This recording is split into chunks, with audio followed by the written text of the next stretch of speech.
Hi there. In this video, I'll begin talking about infectious changes to DNA. As I spoke previously in a video about microorganisms causing mutations, when I was talking about mutations in general, I will discuss some of these changes, including changes from viruses. And then in subsequent videos, I'll discuss transposons, some of which are related to viruses, and then introns, and finally a little bit about plasmids. So here are the things I'll be talking about, including viruses, which of course are infectious, transposons, which move around within a genome. Sometimes they can move from one genome to another. Introns, which some of which are mobile still. Plasmids, which of course are mobile. Pili, which accomplish movement of genetic material between one cell and another. So many of these are capable of horizontal gene transfer, that is, moving genes from one cell to another cell.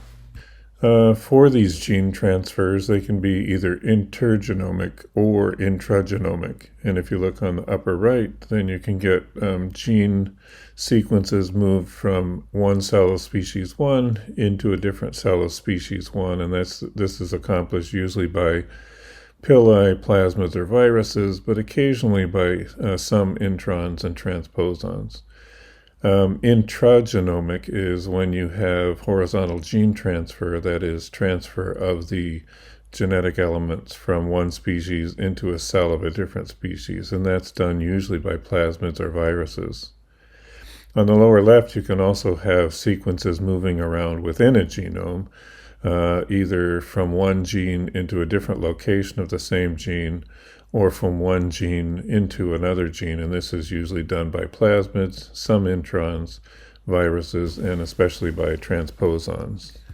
So here's a really rudimentary phylogenetic tree just to show some of the relationships, and the bacteria diversified, and one of those groups became the starting point for the archaea. They diverged, and one of those groups became the eukarya, but they fused or had endosymbiotic events with other bacteria to become this diverse group of eukarya. There have been quite a few exchanges of genes, so that there's a lot of overlap among these three groups as far as the genes that they have. This has all been by horizontal gene transfer. If you join the viruses in, then they have a lot of common sequences among all three of those groups as well. The predominant theories about where viruses came from was that they are just reduced versions of pathogenic bacteria and possibly other organisms. One theory is that viruses joined together became the bacteria, but that's a dotted line because that has less support in the literature. When plasmids are joined into this scheme, then they have some characteristics that are similar to bacteria and some that are look more like viruses. In fact, some have characteristics of both plasmids and viruses, and I'll talk about that in a later lecture. The links between transposons and viruses is much more firm because they have some of the same genes and some of the same modes of inserting and extracting themselves or excising from the host chromosomes. Finally, if we add introns into this scheme, then many of them have similarities to transposons and retrotransposons. And so the connection between those is also fairly firm as far as their origin. Just a few more notes. All viruses are obligate parasites, and many transfer their DNA into the host genome.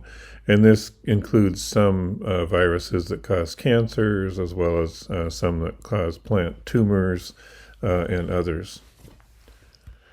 And some members of all of the other groups also transfer DNA into the host genome. So these I'm just classifying as infectious organisms and infectious nucleic acids.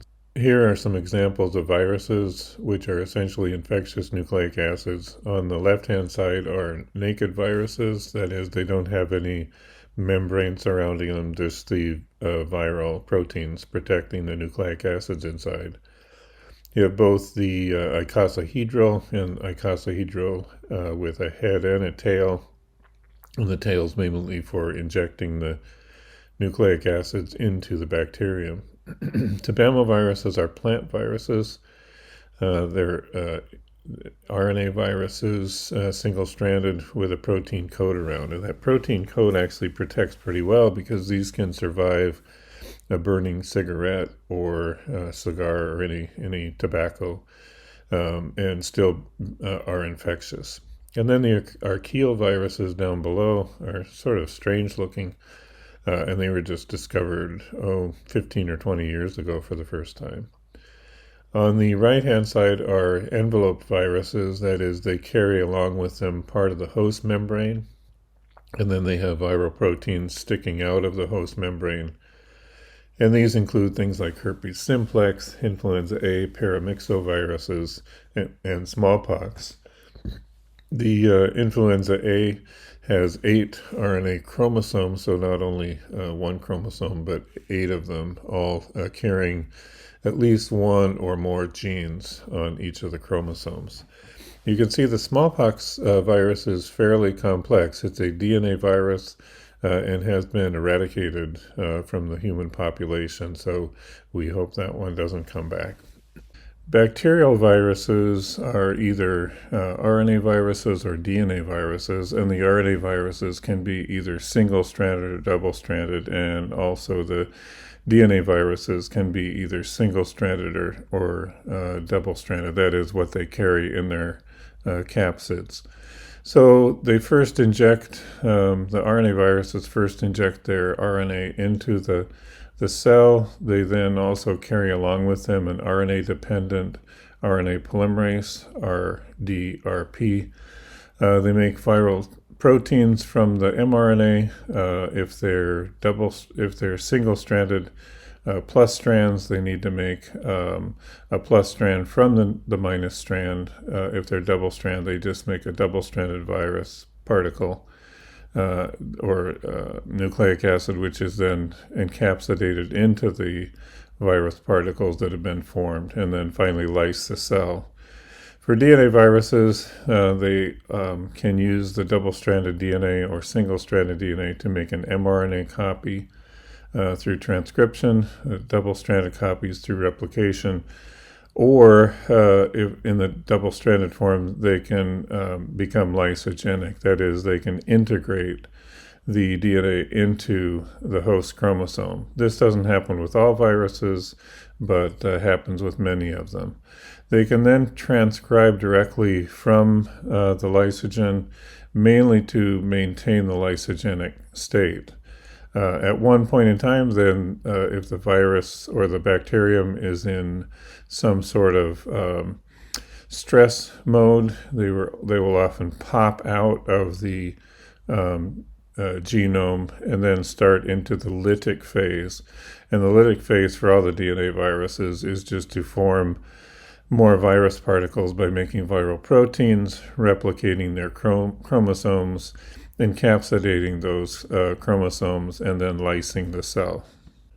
To form a lysogen or to integrate into the chromosome, double-stranded DNA viruses are the easiest to talk about. They will form a hybridization with the host chromosome. Then there's a crossover accomplished by a couple of different proteins, and then breakage and religation of those chromosomes to form a prophage, where the provirus is within the host genome.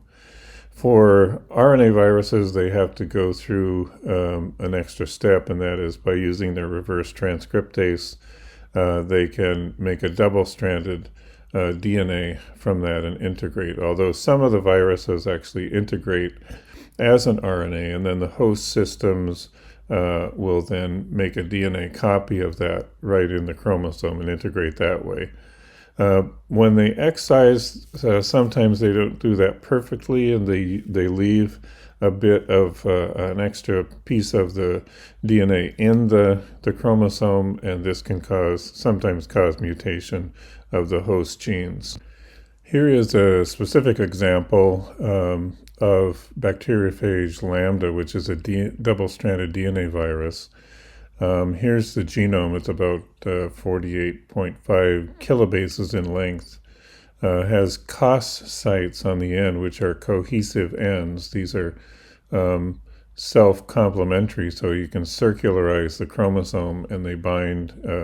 The COS-R and COS-L sites bind together, and when it circularizes, a ligase from the host, from the bacterium, seals the ends, and so it's a circle. On the left side of the linear are all of the genes for making new proteins for the head and tail of the bacteriophage. And on the right is the genes for lysis, but also the regulation and replication regions in the middle, or on the right middle, are primarily controlling regions. And I'll be talking about those in a later lecture. But so you have the circle here, and notice that there's an at site, there's an at lambda site, and there's an at B site, which is on the bacterial chromosome. And these are complementary regions which can bind together. And so there's an attachment there, there's a crossover, and then the lambda phage genome is inserted or ligated into the E. coli chromosome between the gal and the bio genes. Here's a little more detail about that. So on the lambda at the top in red, there's a site that is in the form of POP prime, and then on the bacterial chromosome there's a BOB prime. Those are complementary regions, and then you get a crossover in the middle of that and reformation of the chromosome, inserting the lambda genome into the E. coli genome, creating the lambda prophage, which will then remain there. And every time the bacterial chromosome is replicated, the prophage also is replicated. So it's permanently, or at least permanently for a number of replication cycles, remains in the bacterial chromosome. In the case of viruses for eukaryotes, now with a nucleus, there are 7 different types in the Baltimore classification scheme. Class 1 is for double-stranded DNAs, Class 2 single-stranded DNAs, and then 3, 4, and 5 are double-stranded, plus-strand, single-strand, and minus-strand, single-strand viruses, and then 6 and 7 are a single-stranded RNA virus with reverse transcriptase and a double-stranded DNA with reverse transcriptase. And as you can see on the left hand for the RNA viruses, it's similar to those in the bacterial cells that I just talked about, so that you have a scheme where you need to create a single-stranded RNA, which becomes the mRNA, to translate the proteins, as well as using an RNA-dependent RNA polymerase to make new RNA strands, either the plus strands, the minus strands, or the double-stranded RNAs, which then get encapsulated into the viral capsid and released, usually by budding off within a piece of the host membrane, but some viruses also just bud off and don't take a piece of the membrane with them. In the case of Category 1 and Category 2, they either have double-stranded DNA or single-stranded DNA, and they're similar to those in bacteria, where a single-stranded or DNA or the double-stranded are used to make an mRNA, or they are integrated into the chromosome and become a lysogen. X size at a later point in time. But if they're going to make virus particles, then the mRNA goes into the cytosol to make the proteins, and the virus particles are then assembled around the nucleic acids. And then the virus is released either by budding off of a piece of the host membrane or simply by being released by the membrane. In the case of category 6, which is like HIV, a reverse transcriptase, as well as some other part of a polyprotein is released into the cell. Then the reverse transcriptase makes the DNA copy, finally a double-stranded DNA copy.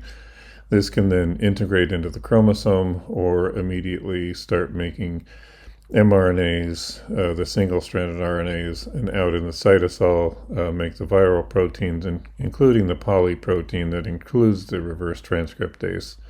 And then these can be released from the host cell.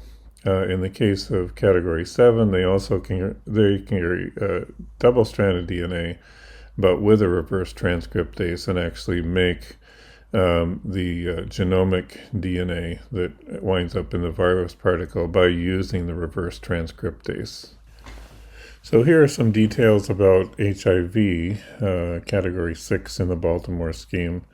This is HIV. On the outer surface, you have the envelope proteins, glycoprotein 120 and glycoprotein 41, which is a transmembrane protein. And then the red there is a part of the host membrane that it carries along with it.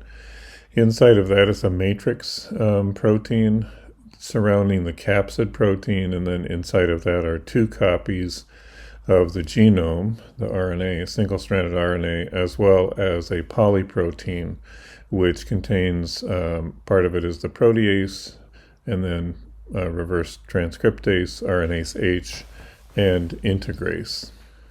So here are diagrams of the genomes of HIV-1 and HIV-2, just 2 variants of the HIV virus. And you can see each one contains 5' and 3' long terminal repeats. Remember those long terminal repeats because they also appear in some retrotransposons, which I'll talk about next. But the genome consists of a GAG gene, which then produces the polyprotein that includes the matrix protein, the capsid protein, the nuclear protein, and one other protein, nuclear capsid protein and one other protein.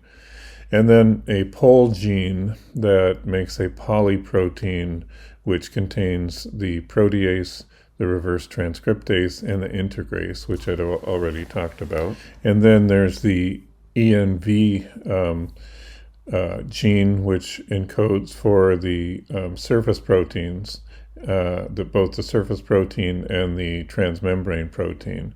And then there are several other genes in there, the VIF, VPR, VPU, etc., and those are responsible for some of the infectious and integrative and excision pathways of the virus. Also notice that the TAT and the REV genes are split, and so you have splicing of those in the RNA to make those particular mRNAs to produce those particular proteins, and those are important in the infectious and integrative parts of the life cycle of this virus.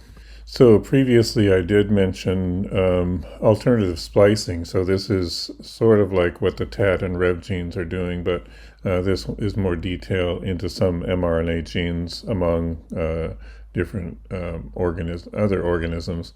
So you have a standard splicing mechanism where each exon is spliced together with the next and excluding the introns, but you also have cases where exons are split, they're ignored, you have different promoters that are patched together to create different messages, you have different polyadenylation signals that can be alternatively spliced into or out of the mRNA. There's sometimes intron retention where the intron is actually used as part of the message.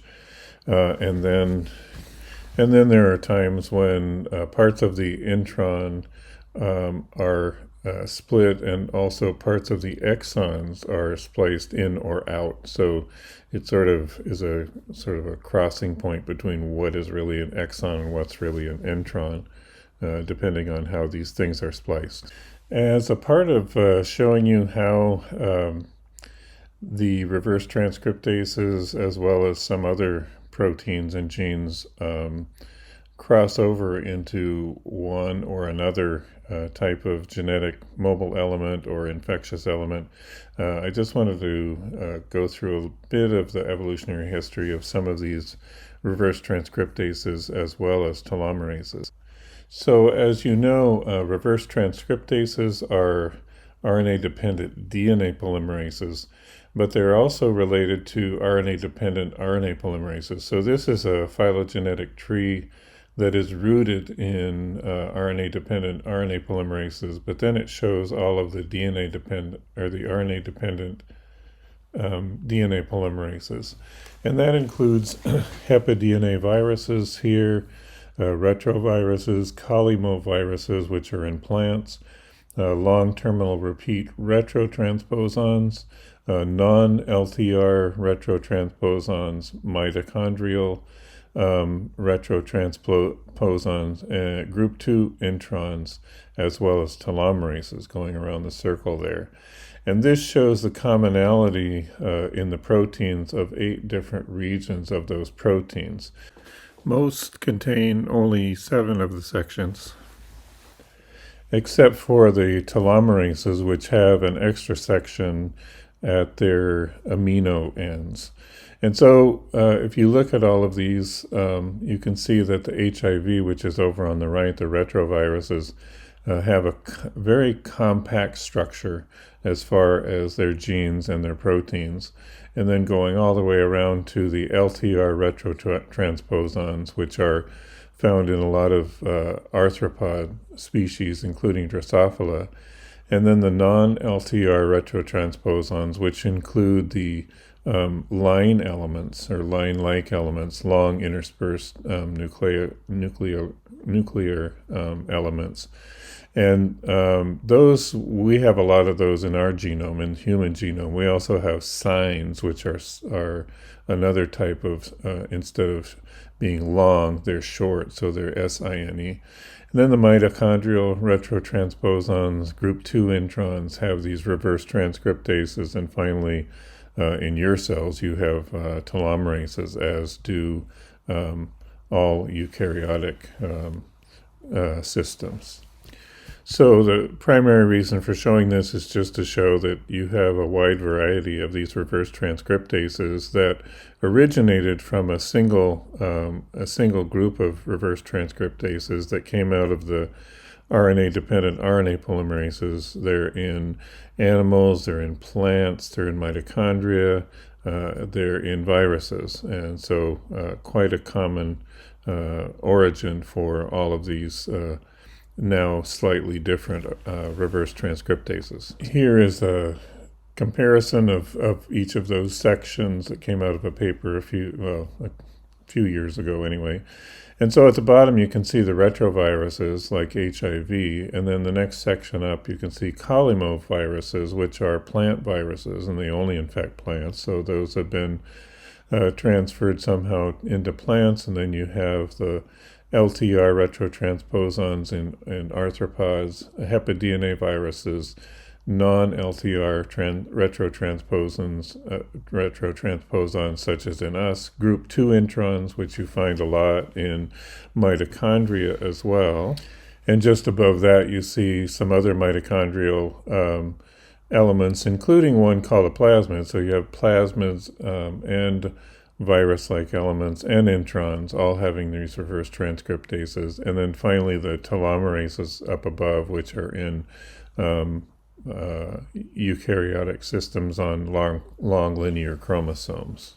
Here is a phylogram of those relationships, again based on the root of an RNA-dependent RNA polymerase. And so you see the telomerases up there, and they're within the clade that includes the non-LTR retrotransposons, which are within the line elements in our genomes, as well as the group 2 introns and other mitochondrial elements that contain those reverse transcriptases, and then another large group down below that includes HepaDNA viruses and then long terminal repeat retrotransposons that are found in arthropods, and then the cholaemoviruses, which infect plants, and finally the retroviruses such as HIV down at the bottom. So a large group of reverse transcriptases in a very diverse group